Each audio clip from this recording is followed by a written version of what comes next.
This is Mohan Roy, founder of career path institute. आप सभी का हमारे यूट्यूब चैनल पर स्वागत है। जैसा कि आप सभी को पता होगा, अभी एनुअल एग्जामिनेशन शुरू हो गए हैं और 11th का आज फर्स्ट डे था एग्जामिनेशन का। तो फर्स्ट सिटिंग में आपका फिजिक्स का पेपर था और सेकंड सिटिंग में केमिस्ट्री का पेपर था। तो उसी पेपर को आज हम लोग डिस्कस करने वाले हैं। ऑब्जेक्टिव ही जनरली मैं डिस्कस करूँगा और उसके बाद सब्जेक्टिव आप कहेंगे तो मैं अलग से एक अलग वीडियो बना दूँगा, क्योंकि वीडियो काफ़ी लंबा हो जाता है। तो आप यहाँ पे देख सकते हैं, ये एनुअल एग्जामिनेशन का है। तो आप देख सकते हैं यहाँ पे एनुअल एग्जामिनेशन 2026 का ये है और ये आज ही पेपर हुआ है हम लोग का 16/3/2026 में। और ये फिजिक्स का पेपर है, ऐच्छिक विषय है। टोटल नंबर आपका देख सकते हैं 70 नंबर का है और प्लस में 30 आपका प्रैक्टिकल का होगा, ठीक है। और 3 घंटे 15 मिनट मिलेगा, 15 मिनट आपको क्वेश्चन पढ़ने के लिए मिलेगा। इंस्ट्रक्शन आप पढ़ लीजिएगा। हम लोग डायरेक्ट क्वेश्चन पे मूव करते हैं और मैं जल्दी जल्दी सॉल्व करते जाऊंगा ताकि आप जल्दी से अपना पेपर मिला पाएँ। तो सबसे पहला क्वेश्चन कह रहा है, which of the following has dimensional formula ml²t-2। तो ये होता है हम लोग का वर्क का, तो राइट ऑप्शन हो जाएगा सी, ठीक है। राइट ऑप्शन हो जाएगा सी। दूसरा हम लोग का है 0.0065 तथा 2.0065 में सार्थक अंकों की संख्या क्या है। तो इसमें देखिए पहला में 2 है और दूसरा में 5 है। 1 2 3 4 5, तो एक में हो गया 2 और दूसरे में हो गया 5। तो राइट आंसर हम लोग का हो गया डी। तीसरा है सदिश राशि ए वेक्टर 5 यूनिट वेक्टर है और √5 unit vector plus 2 unit vector की दिशा में एकांक सदिश है। तो इसका आपका राइट आंसर हो जाएगा बी।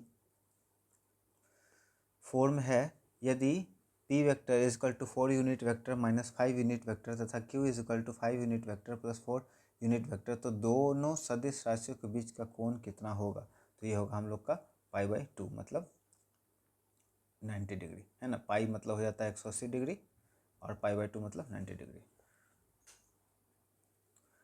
अब आगे मूव करते हैं क्वेश्चन नंबर 5 पर। The value of acceleration at the highest point of the projectile पथ इज इक्वल टू, हम लोग का हो जाएगा डी। 6 नंबर हम लोग का हो जाएगा, निम्नलिखित में से कौन व्युत्पन्न मात्रक है। Which of the following is a derive unit. तो यहाँ पे हो जाएगा जूल, डी। यदि दो सदिशों के बीच कोण 90 डिग्री है तो उसका अदिश गुणनफल कितना होगा। If the angle between two vector are 90 degree then their dot product will be. यहाँ पे 7 का हम लोग का हो जाएगा ए, 0 हो जाएगा। 8 का, निम्नलिखित में से कौन सी राशि एक सदिश राशि नहीं है। तो सदिश राशि हम लोग का स्पीड नहीं होता है, बाकी सब में सदिश होता है। यदि विरामावस्था में चले गए पिंड का त्वरण 2 मीटर प्रति सेकंड स्क्वायर तथा 10 सेकंड में पिंड द्वारा तय की गई दूरी क्या होगा। If the acceleration of a body moving from rest in 2 metre per second square then the distance travel by the body in 10 second. तो इसको हम लोग ऐसे बना सकते हैं, एस बराबर ut प्लस हाफ at², ठीक है। तो यहाँ पे कह रहा है कि इनिशियल स्पीड क्या है इसका, विरामावस्था से, है ना। तो u बराबर 0 हो जाएगा, प्लस में हाफ इंटू ए का वैल्यू दे रखा है 2 इंटू 10, ठीक है। तो 2 से 2 खत्म हो गया और यहाँ पे हम लोग का डिस्टेंस बराबर हो जाएगा 100 मीटर। तो हम लोग का राइट आंसर हो जाएगा सी, 9 नंबर का।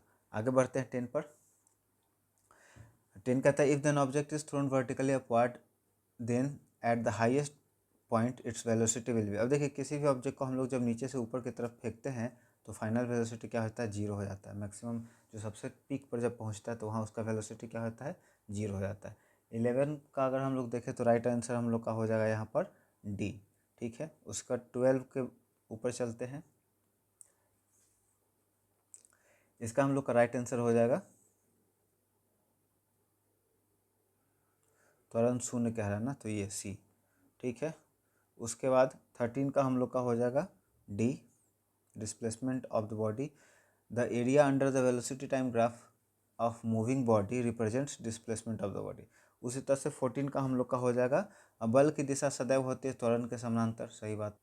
अगर बात करें 15 का, तो 15 में कह रहा है, if the speed of a body moving in uniform circular motion is double then the centripetal force acting on the body on a circular path of the same radius will B.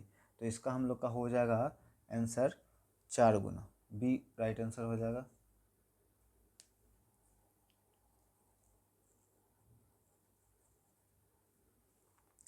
उसके बाद 16 में if an object in a perfect balance on the inclined plane, if the coefficient of friction is mu, then the maximum inclination angle of the inclined plane with the horizontal will be 16 number जो question कह रहा है इसका right answer हम लोग का हो जाएगा डी, tan इनवर्स म्यू। ठीक है। 17 कह रहा है a body with the initially at rest, मतलब u का वैल्यू क्या है, 0 है, undergoes one dimensional motion with constant exertion, exertion constant है, the power delivered by it at time t is proportional is equal to, तो यहाँ पे 17 का हम लोग का राइट आंसर हो जाएगा टी के बराबर बी। अब आगे क्वेश्चन पे मूव करेंगे हम लोग। 18 नंबर, इसमें कह रहा है कि two spring A and B with spring constant respectively K1 and K2 are stretched to the same length, दोनों को एक बराबर दूरी तक खींचा गया। The ratio of potential energy store UA बटा में UB in them will be, तो 18 में यहाँ पे आपको देखिए राइट आंसर हम लोग का हो जाएगा D number, K1 divided by K2। ठीक है। उसके बाद 19 में कह रहा है which of the following is non conservative force, इसमें से कौन है जो संरक्षित बल नहीं है, तो राइट आंसर हम लोग का हो जाएगा ए, फ्रिक्शन। ठीक है। उसके बाद 2 किलोग्राम पिंड की गतिज ऊर्जा 26 जूल है, किलोग्राम प्रति सेकंड में इसका संवेग कितना होगा, 20 का हम लोग का हो जाएगा राइट आंसर 12। किलोवाट आवर किसका यूनिट होता है, तो किलोवाट आवर आपका हो जाएगा एनर्जी का, पावर का वाट होता है ना, किलोवाट आवर, किलोवाट आवर। इसमें थोड़ा सा डाउट है, आपका पावर का वाट होता है। ठीक है। Kilowatt hour, power is equal to work बटा में टाइम। ठीक है।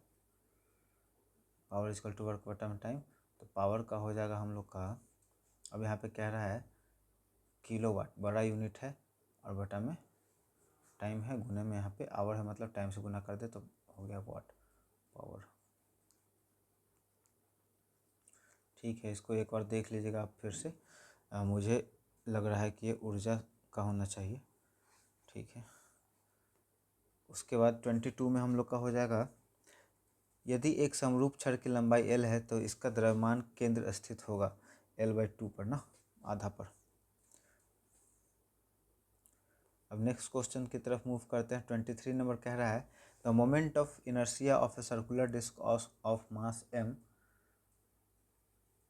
And radius R about its diameter is, तो राइट इसका आंसर हो जाएगा बी। उसके बाद 24 नंबर में है if the centre of gravity of a body coincide with its center of mass then the gravitational field acting on different parts of the body are, तो इसका राइट आंसर हम लोग का हो जाएगा बी, इक्वल, बराबर। ठीक है। 25 नंबर क्वेश्चन कह रहा है while studying motion of an object under the gravitational effect of another object which of the following quantity is not conserved, तो इसका राइट आंसर हम लोग का 25 का हो जाएगा लीनियर मोमेंटम रखिए संवेग। 26 में कह रहा है यदि किसी पिंड का द्रव्यमान m है तथा किसी अक्ष के परितः जड़त्व आघूर्ण I है तो उस अक्ष के परितः आघूर्णन त्रिज्या क्या होगी, 26 का हम लोग का राइट आंसर हो जाएगा सी, I बटा में m। अब आगे बढ़ते हैं हम लोग 27 नंबर क्वेश्चन पे। इसमें कह रहा है relation between orbital velocity VO and satellite revolving near the earth and escape velocity VE of the body from the earth surface is, तो इसका राइट आंसर हो जाएगा 1। The dimensional formula of universal gravitational constant, universal gravitational constant जी का value पूछ रहा है, जी का जो है हम लोग का डायमेंशन क्या हो जाएगा, तो इसका हो जाएगा m-1 L3 T-2। ठीक है। उसका बाद है 29 number question the motion of a particle under the central force is always confined to a plane, this is consequence of, 29 का हम लोग का हो जाएगा B, conservation of angular momentum. ठीक है। उसके बाद आगे बढ़ेंगे 30 में, एक कण बल F is equal to alpha x के प्रभाव में x बराबर 0 से x बराबर d की गति करता है, इस प्रक्रिया में किया गया कार्य जो होगा हम लोग का बराबर होगा हाफ अल्फा d²। अब आगे की तरफ बढ़ेंगे हम लोग 31 नंबर क्वेश्चन पे। कह रहा है for the constant momentum the correct graph between kinetic energy and mass will be, तो इसका राइट आंसर हम लोग का ए हो जाएगा। 32 का हम लोग का हो जाएगा, देखते हैं two artificial satellite A and B are revolving around the planet in circular orbit of radii 9 R and r respectively. If the speed of A is 2v, then the speed of B will be, तो B का speed कितना हो जाएगा 6v। ठीक है, young प्रस्थापन गुणांक की इकाई है 33 जो है, इसका हम लोग का हो जाएगा न्यूटन मीटर स्क्वायर। आगे अब हम लोग बढ़ेंगे और देखेंगे 34 नंबर क्वेश्चन को। 34 में क्या रहा है, the reciprocal of the bulk modulus is called. ठीक है, तो इसका उल्टा हम लोग का कहलाता है कंप्रेसिबिलिटी, संपीड्यता। उसके बाद किसी पूर्ण दृढ़ पिंड का यंग प्रत्यास्था गुणांक होता है, the young modulus of a perfect rigid body is. ठीक है, तो इसका राइट आंसर हम लोग का हो जाएगा अनंत, इन्फिनिटी।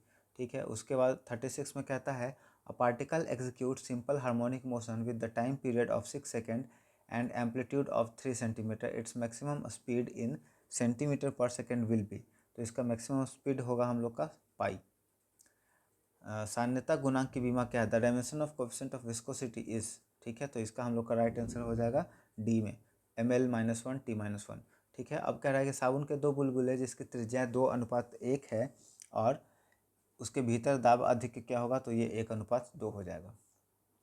आगे बढ़ते हैं 39 नंबर क्वेश्चन पे। इसमें कह रहा है the radius of a small spherical body is double, then the value of terminal velocity will be, हम लोग का हो जाएगा इसका 4 गुना, 4 टाइम्स 4 गुना। आगे बढ़ते हैं 40 नंबर क्वेश्चन पे। इसमें कह रहा है कि elastic potential energy of a stretch wire is, तो इसका हो जाएगा half into stress into strain into volume of the wire. उसका 41 क्वेश्चन कह रहा है if the radius of narrow tube is double then what will be the effect on capillary rise. तो इसका हम लोग का राइट आंसर हो जाएगा हाफ्स हो जाएगा, इसका आधा हो जाता है। उसका 42 नंबर क्वेश्चन हम लोग का कह रहा है कि एक 2 किलोग्राम की गेंद 10 मीटर प्रति सेकंड की चाल से चलते हुए एक 3 किलोग्राम की स्थिर गेंद से प्रत्यक्ष टक्कर करती है। ठीक है, टक्कर के बाद 3 किलोग्राम वाली गेंद की चाल क्या होगी, तो इसका राइट आंसर हम लोग का हो जाएगा 8। हम लोग का टोटल 70 क्वेश्चन है, जिसमें से 35 क्वेश्चन ही करने हैं 50%, और बाकी आपका सब्जेक्टिव से होगा। ठीक है, 43 क्वेश्चन में कहता है कि एक वायुमंडलीय दाब कितने के बराबर होता है, मतलब 1 atmospheric pressure ATM is equal to 1.013 bar. ठीक है, उसका शुद्ध जल और साफ कांच के बीच में संपर्क कोण कितना होता है, the contact angle between the pure water and the clean glass is equal to. ठीक है, तो ये हम लोग का हो जाएगा 0 डिग्री का। किसी झील के पृष्ठ में 10 मीटर गहराई पर किसी तैराक पर दाब होगा, कितना दाब लगेगा उसके 10 मीटर की गहराई पर, तो ये हो जाएगा 2 ATM। ठीक है, उसके बाद है श्यान बल, व्हाट इज विस्कस फोर्स। तो विस्कस फोर्स के बारे में अगर हम बात करें तो इसमें से हो जाएगा this is non conservative force, बात सही है। डिपेंड ऑन इट्स वेलोसिटी सही है। Acts opposite to the fluid, ये भी बात सही है, तो इसमें ऑल ऑफ द एबव हो जाएगा राइट आंसर। उसके बाद 47 में जब जल जमता है तो उसके अणुओं के बीच की दूरी क्या होती है, घट जाती है, ए नंबर। जल जब जमेगा तो उसके अणु के बीच की दूरी घटेगी, है ना। पहले लिक्विड स्टेट में, फिर ये सॉलिड स्टेट में आ जाएगा, तो इसका क्या होगा, दूरी घटेगा। उसके बाद नेक्स्ट हम लोग का 48 नंबर क्वेश्चन, जिसमें कह रहा है विच स्टेटमेंट इज ट्रू। तो यहाँ पे देखिए स्टेटमेंट यहाँ पे जो है दे रखा है कि आयाम गुणित तीव्रता, आयाम डायरेक्टली प्रोपोर्शनल टू तीव्रता, तीव्रता डायरेक्टली प्रोपोर्शनल टू आयाम का स्क्वायर, तीव्रता इज इन्वर्सली प्रोपोर्शनल टू आयाम का स्क्वायर, और लास्ट में इनमें से कोई नहीं, तो राइट आंसर हम लोग का बी हो जाएगा। ठीक है, उसके बाद 49 में यहाँ पे कह रहा है आयतन प्रसार गुणांक अल्फा भी तथा रेखीय प्रसार गुणांक अल्फा व एल में संबंध स्थापित करें, तो 49 का हम लोग का हो जाएगा ये पी नंबर।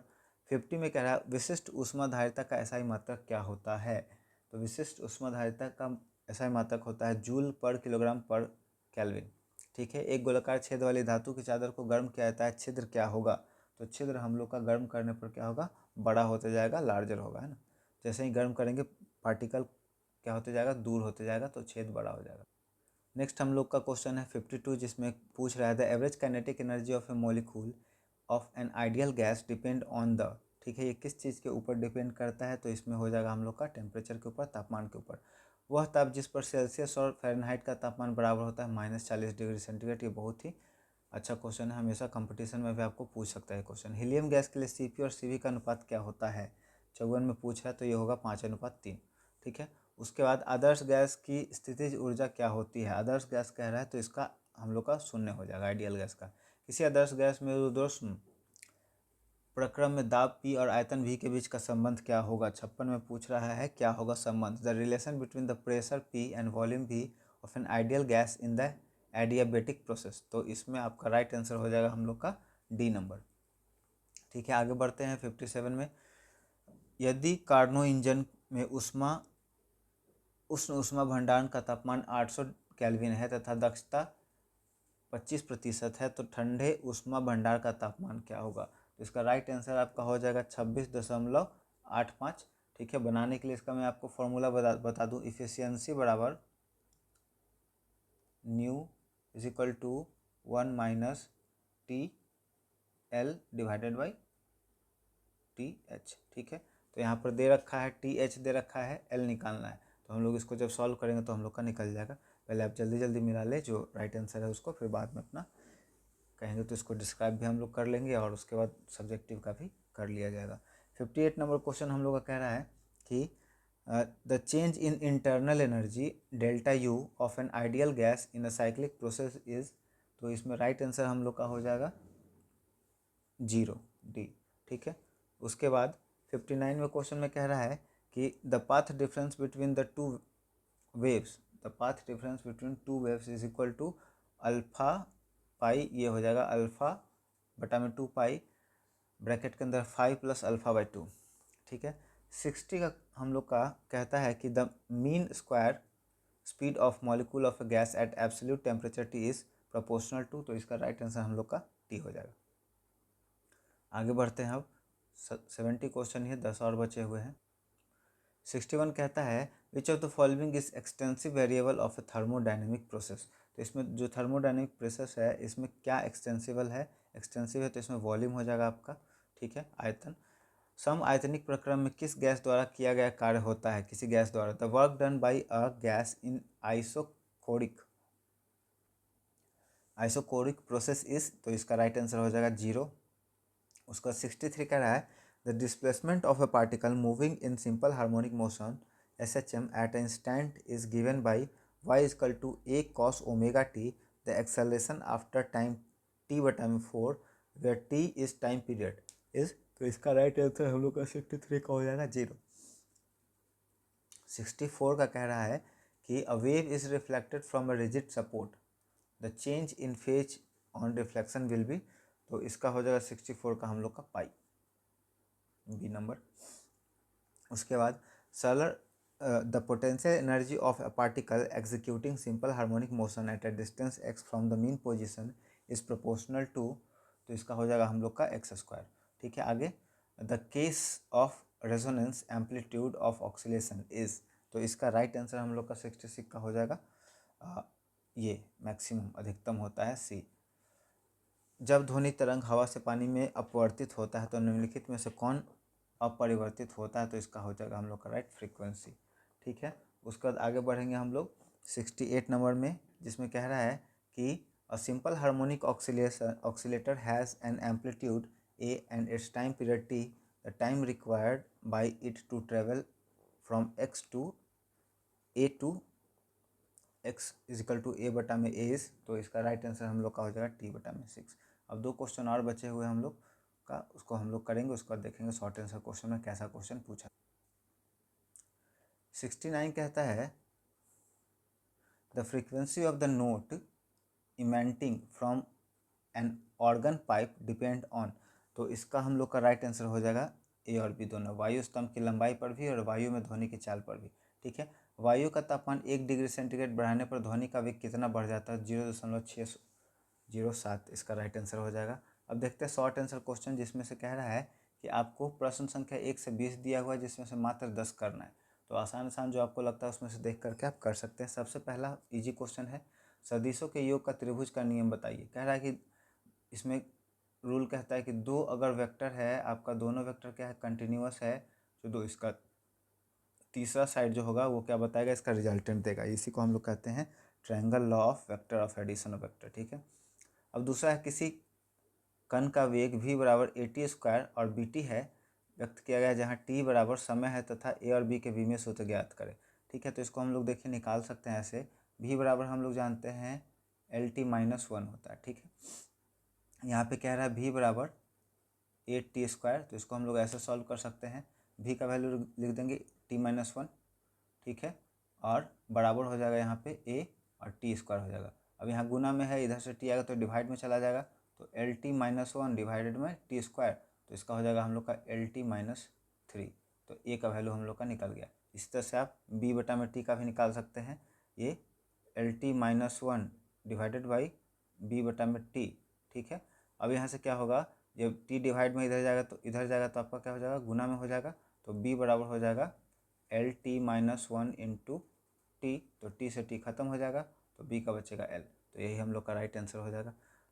सी में कह रहा है if a ball is thrown vertically upward with the speed of u then find the distance cover during the last second of the ascent. तो कह रहा है कि सबसे लास्ट सेकंड में वो कितना दूरी तय करेगा। तो ये भी आसान था, ये भी आसान था, ये भी आसान था, बना सकते हैं। आगे देखते हैं चौथा नंबर क्वेश्चन क्या था। If position vector of a particle is given by r vector 3ti minus 2tjm time is expressed in t second and the unit of all factor are in such a way that r vector can be expressed in meter. Find the magnitude of the velocity of the particle at t is equal to 1 second। ठीक है, Newton की गति का प्रथम नियम, यह बहुत आसान है, ये भी आप सॉल्व कर सकते हैं। रेखीय संवेग संरक्षण का सिद्धांत क्या है, what is the principle of conservation of linear momentum, ये भी आसान है, इसको भी आप सॉल्व कर लीजिएगा। शक्ति को परिभाषित करें और इसका ऐसा यूनिट लिखे, ये भी हो जाएगा, बहुत आसान है। तो कितना आसान था, 1 2 3 4 5 6, ठीक है, ये 6 क्वेश्चन आपका इजी था। सूडो फोर्स किसको कहते हैं, झूठा फोर्स, ये भी आसान क्वेश्चन है, ये भी हो जाएगा। Why the centrifugal force is called pseudo force, ठीक है। उसका 9 नंबर क्वेश्चन है, थोड़ा सा अच्छा है।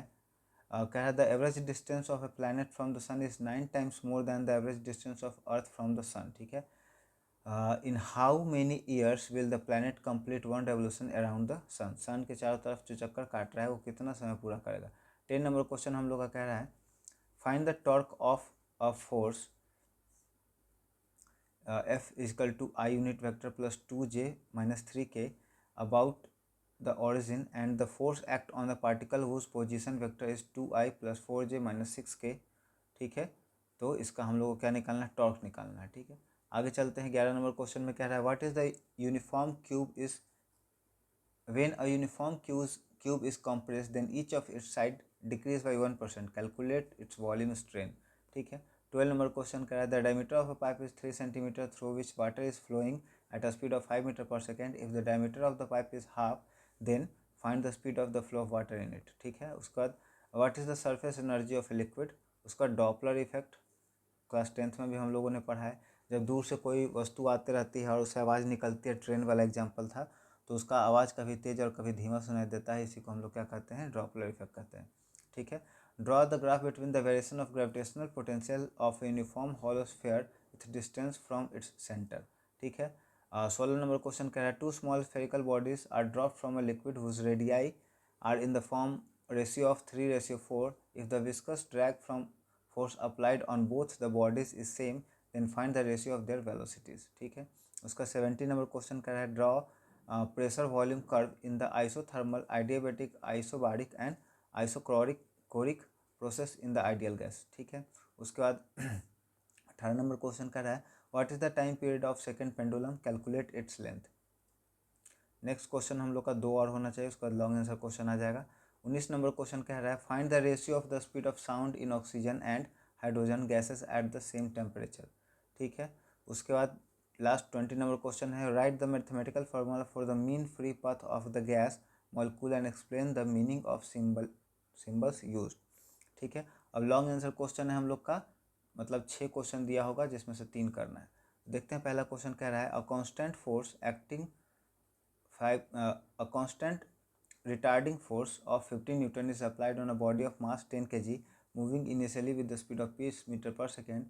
How long does the body keep to stop? ये आसान क्वेश्चन है, आप इसको कर सकते हैं, लीनियर इक्वेशन पहला चैप्टर का ही है। उसके बाद दूसरा the second law of thermodynamics disallow many phenomenon consistent with the first law of thermodynamics, discuss this statement in detail with suitable example, ठीक है। थर्मोडायनेमिक्स से 2 क्वेश्चन पूछ दिया, लॉ फर्स्ट से भी पूछा और लॉ सेकंड भी आप यहाँ पे देख सकते हैं पूछ दिया गया है। उसका 23 नंबर क्वेश्चन है what do you mean by potential energy, kinetic energy and total mechanical energy of a particle performing simple harmonic motion. Draw the graph of kinetic energy, potential energy and total energy of the function of time. What will be the effect on total mechanical energy for motion under non conservative force. Right your thought on it. ठीक है. 24 कहता है right and explain the theorem of parallel and perpendicular axis related to the motion of moment of inertia of rigid bodies. ठीक है. 25 कहता है कि right the work energy theorem. A body of mass m drop from the height h reaches to the ground with a velocity of 0.8 root under gh. Using the work energy theorem shows that the work done by the air friction is minus 0.68 mgh. ठीक है. उसके बाद है what do we mean by stationary wave, explain the differences between stationary and progressive wave. तो यही था हमारा physics का क्वेश्चन. मुझे उम्मीद है ये आपके लिए काफ़ी हेल्पफुल रहा होगा इसका सॉल्यूशन. और लॉन्ग का अगर समय मिलता है तो मैं करके ज़रूर दे दूंगा आपको. आपने जो लगाया है टिक, अगर जितना आपको याद हो तो यहाँ से आप मिला सकते हैं कैसा गया है पेपर. आप अपने कमेंट बॉक्स में आके कमेंट कर दे. अगर आपको हमारा यह प्रयास अच्छा लगा हो तो वीडियो को लाइक कर दे, दोस्तों और परिवार के सदस्य के बीच में ज़रूर शेयर कर दे. अगर आप चैनल को सपोर्ट करना चाहते हैं तो हमारे चैनल को सब्सक्राइब कर दें. Thank you so much.